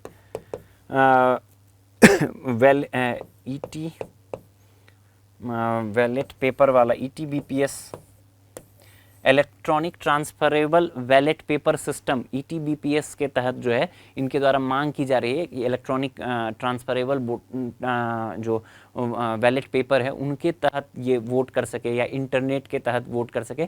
तो इस तरह के किसी भी प्रावधान की व्यवस्था अभी नहीं की गई है। अभी क्या है, अभी केवल एक प्रावधान है कि इनके पासपोर्ट में जो एड्रेस है उस एड्रेस पे जाकर ये फिजिकली स्वयं उपस्थित होकर वोट कर सकते हैं। तो ये वाला जो है कि इनको वोटिंग राइट नहीं है, ये गलत है। वोटिंग राइट है लेकिन खुद जाना पड़ेगा। अन्य कोई प्रावधान प्रॉक्सी वोटिंग या ईटीबीपीएस का प्रावधान नहीं है। तो पहला स्टेटमेंट गलत हो गया। उत्तर क्या हो जाएगा हमारा? विकल्प डी। सीधा सा बात है, अगर आप पहला स्टेटमेंट एग्जाम में भी गलत कर लेते हो तो आपके लिए काफी सहज हो जाता है, आप इजीली उत्तर प्राप्त कर सकते हो। और पहला स्टेटमेंट अगर गलत है तो दूसरा स्टेटमेंट स्वतः सही हो जाएगा। दूसरा स्टेटमेंट देखो, प्रॉक्सी मतदान का विकल्प वर्तमान में भारत में केवल सेवारत मतदाताओं सर्विस वोटर्स के लिए उपलब्ध है। बिल्कुल सही बात। जो प्रॉक्सी मतदान है, प्रॉक्सी मतदान क्या होता है? प्रॉक्सी मतदान कहने का मतलब कि जो व्यक्ति मतदाता सूची में जिसका नाम है वो अपने स्थान पर कोई प्रॉक्सी यानी कि अपना कोई प्रतिनिधि नियुक्त कर सकता है जो उसके स्थान पर वोट दे। तो ये व्यवस्था है। ये व्यवस्था किन के लिए है? ये केवल और केवल सेवा में जो सर्विस वोटर्स हैं उनके लिए। सर्विस वोटर्स की दो कैटेगरी है, एक तो जो हमारे आर्म फोर्सेस वाले हैं, ठीक है, और दूसरा जो सीएपीएफ वाले हैं, जो आर्म पुलिस फोर्स वाले हैं, केंद्रीय आर्म पुलिस फोर्स वाले हैं। इसकी अलग अलग जो कैटेगरीज है उन सभी जो असम राइफल्स के हो गए, सीआईएसएफ के हो गए, जितने भी अलग अलग मतलब सीएपीएफ वाले हैं, केंद्रीय पुलिस बल वाले जितने भी हैं, जो भी आर्म फोर्सेस वाले हैं, सेना उनके जितने भी पर्सनल्स हैं, वोटर्स हैं, उनको ये अधिकार है कि प्रॉक्सी वोटिंग कर सकते हैं। साथ ही साथ इनके पास एक मतलब ये है, या तो ये प्रॉक्सी वोटिंग कर सकते हैं या पोस्टल बैलेट से भी ये, एक चीज और ध्यान में रखना है, पोस्टल बैलेट से भी यह वोटिंग कर सकते हैं। ठीक है, इस चीज को ध्यान में रखना है। पोस्टल बैलेट से भी कर सकते हैं या प्रॉक्सी भी। प्रॉक्सी वोटिंग क्या होता है? प्रॉक्सी वोटिंग होता है अपने स्थान पर किसी प्रतिनिधि को के द्वारा अपने निर्वाचन क्षेत्र में, जिस भी निर्वाचन क्षेत्र से वो आते हैं वहां पे वोटिंग करवाना। इसके लिए थोड़ा एक प्रोसेस है, आपको प्रोसेस जानने की उतने डिटेल में जानने की ज़रूरत नहीं है कि वो इनको पहले अपना जो कमांडिंग ऑफिसर्स होते हैं उनको एक एप्लीकेशन देना होता है, तो उसकी मतलब आवश्यकता नहीं। बस आपको ये ध्यान रखना है कि भारत में प्रॉक्सी वोटिंग की व्यवस्था अभी केवल और केवल किसके लिए है? सर्विस वोटर्स के लिए। और सर्विस वोटर्स की दो कैटेगरी, आर्म फोर्स की और सीएपीएफ की। क्लियर?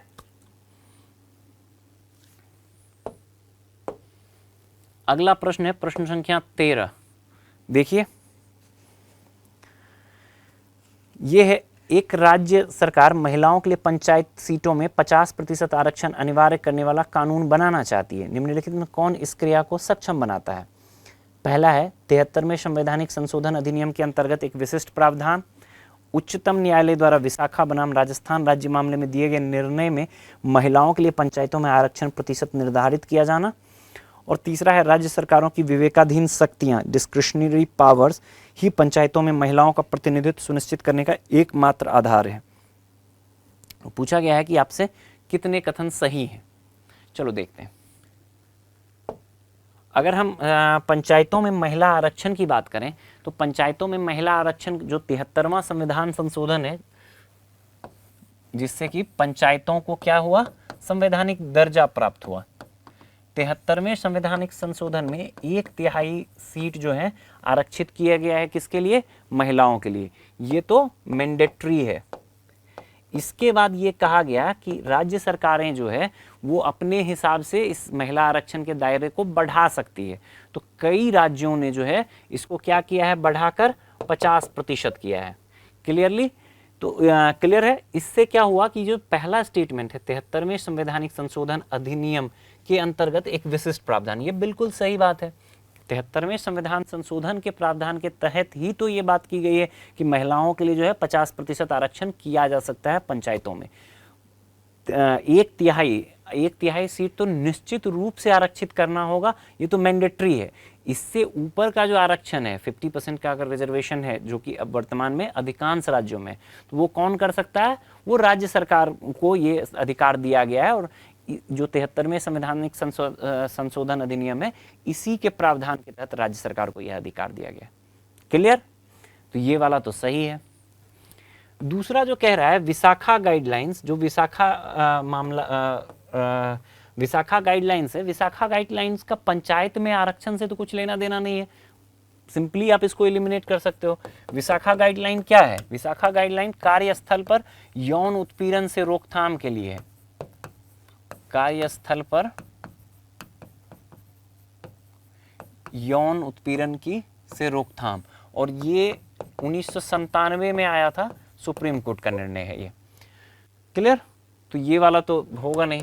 तीसरा देखो, राज्य सरकारों की विवेकाधीन शक्तियां, डिस्क्रिशनरी पावर, डेफिनेटली राज्य सरकारों की विवेकाधीन शक्तियां हैं, किसके तहत, 73वें संविधान संशोधन के प्रावधान के तहत ही पंचायतों में महिलाओं का प्रतिनिधित्व सुनिश्चित करने का एकमात्र आधार है। ये देखो एकदम ये वाला जो लास्ट वाला है एकमात्र आधार है, ये तो गलत है।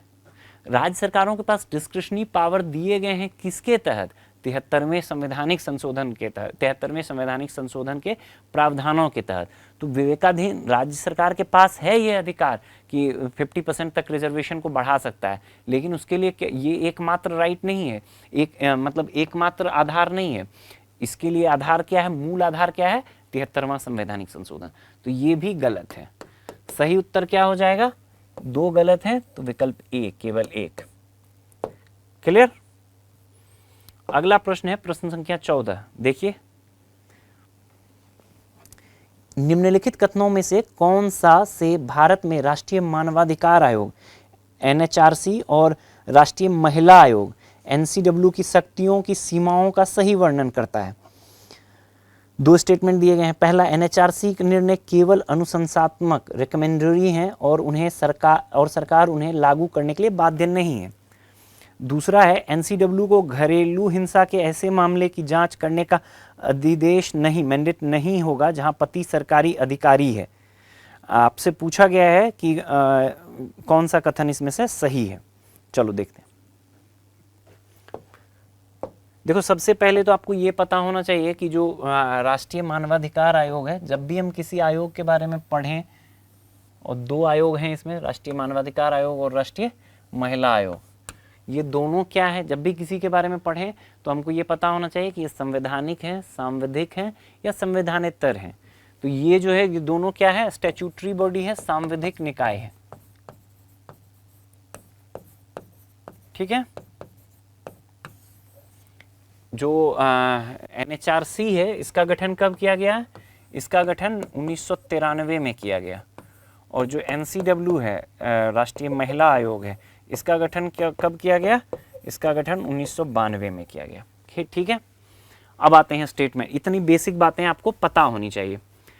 NHRC का निर्णय केवल अनुशंसात्मक है, बिल्कुल सही बात, रिकमेंडेटरी है, बाध्यकारी नहीं है। कोई भी इस तरह का निकाय जो है आमतौर पर देखोगे उसके रिकमेंडेशन जो हैं वो मतलब सिफारिश ही कर सकती है, बाध्यकारी नहीं हो सकता है। मतलब कोई भी जो कार्रवाई होगी वो सरकार पर बाध्यकारी आमतौर पर नहीं होती है। तो अगर थोड़ा लॉजिक से भी चलोगे तो ये वाला स्टेटमेंट सही हो जाएगा। दूसरे स्टेटमेंट पे चलते हैं। ये कह रहा है कि NCW यानी कि राष्ट्रीय महिला आयोग जो है घरेलू हिंसा के ऐसे मामलों की जांच करने का अधिदेश नहीं है जहां पति सरकारी अधिकारी है। सुन के थोड़ा इलॉजिकल नहीं लगता है? सरकारी अधिकारी ऐसा कोई भी प्रावधान नहीं है।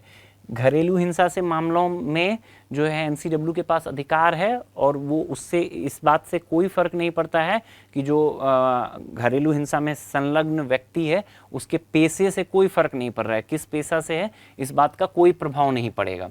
तो ये वाला स्टेटमेंट गलत है। पूछा गया है कि आपसे कितने इसमें से सही हैं, तो पहला सही है, दूसरा गलत है। विकल्प ए जो है आपका सही उत्तर हो जाएगा।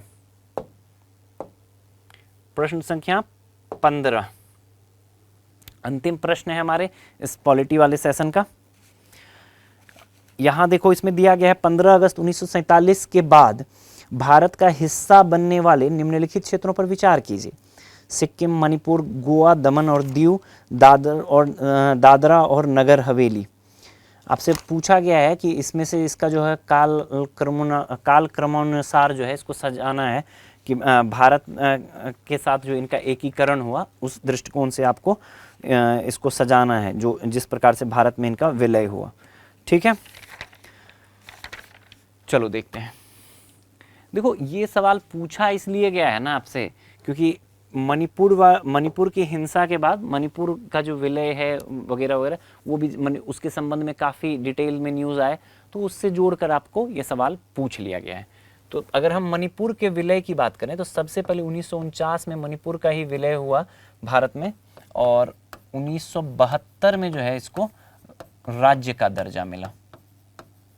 ठीक है, पूर्ण राज्य का दर्जा मिला। उसके बाद अगर हम बात करें गोवा, दमन और दीव और दादर और नगर हवेली की, यहाँ पे थोड़ा सा कंफ्यूजन आपको हो सकता है। अगर आपको मणिपुर वाला तो अभी करंट में रहा होगा तो आपको चर्चा में होगा। दूसरा अगर हम इसकी बात करें तो ये अगस्त 1961 में जो है इसको भारत में शामिल किया गया और ये जो है दिसंबर 1961 में। ठीक है, तो थोड़ा एकदम क्लोज टाइप का है, आपको थोड़ा सा ध्यान में इसको रखना पड़ेगा। और सिक्किम जो है ये 1975 में जो है भारत संघ में विलय किया गया और पूर्ण राज्य का दर्जा मिला। इस हिसाब से हम देखें तो जो विकल्प सी है, सबसे पहले मणिपुर हो गया, फिर आपको दादरा और नगर हवेली हो गया, फिर गोवा, दमन, दीव हो गया। ये दोनों दादर और नगर हवेली, गोवा, दमन, दीव जो है ये सारे जो थे ये किसके कब्जे में थे? पुर्तगालियों के कब्जे में थे। अभी वर्तमान में गोवा एक राज्य है, 1987 में गोवा को पूर्ण राज्य का दर्जा दिया गया। बाकी दमन और दीव और दादरा और नगर हवेली को मिलाकर एक यूटीज बना दिया गया। 2020 में इन दोनों को मिलाकर जो है एक साथ कर दिया गया। पहले अलग अलग यूनियन टेरिटरीज थी, अभी एक संघ शासित प्रदेश है। क्लियर? तो विकल्प सी जो है हमारा सही उत्तर हो जाएगा। चलो, तो ये था हमारा पॉलिटी का सेशन। अनुभव 4 के जो पॉलिटी के 15 प्रश्न थे उसको हम लोगों ने विस्तार से यहाँ देखा। एकमात्र हमारा सेशन एनवायरनमेंट के प्रश्नों का बच गया है, तो उसको हम लोग अभी अगले सेशन में देख लेंगे। चलिए, all the best, all the very best.